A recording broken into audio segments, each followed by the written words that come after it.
Video, panibagong vlog na naman, no? Hindi pa tayo pwede maglaot ngayon kasi sa sobra ng hangin dahil sa bagyo. Nandito po tayo sa Panglao, Bohol. Tingnan yung dagat, oh, mga kaibigan natin anglers dyan, shout out po sa inyo.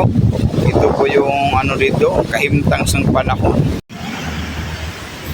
Yan, oh, napakaalon. Magandang hapon po sa inyong lahat. O, tingnan nyo, ito. Yan, bagyo.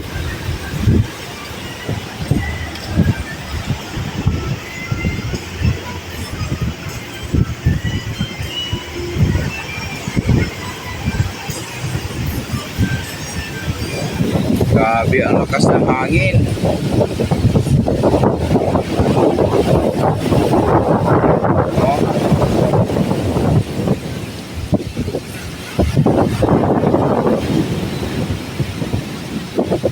Dito po ito sa Panglao, Bohol.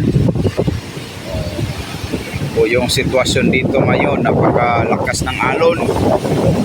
Shout out po sa inyong lahat, mga kaibigan natin dyan, mga anglers. Grabe, oh, lakas ng alon.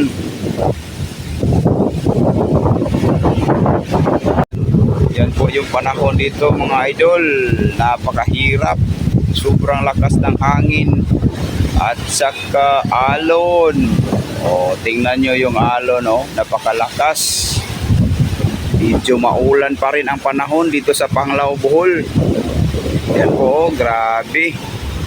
O, ang lakas ng alon. O, tingnan nyo, yung mga nakita nyo, napakalakas ng alon. Yan po dito. Grabe. Sobrang lakas ng bagyo iniwan ni Christine. Grabe ka. May papasok na naman na bagyo bago. Tingnan nyo dito. Grabe, oh.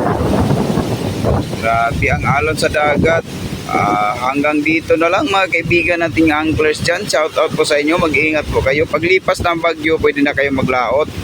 Sigurado makahuli kayo ng mga malaking isda. Kasi po, yung malalaking isda, lalabas po sila pag paglinaw ng dagat. Kasi gutom po sila, angat po sila.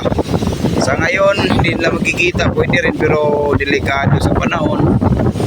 Baka anong mangyari sa atin sa laot. Ingat po kayo mga anglers dyan, mga kaibigan natin. Lipas lang sa bagyo, pwede na tayo maglaot. Hanggang dito lang, maraming salamat sa nanonood. Shout out sa inyong lahat.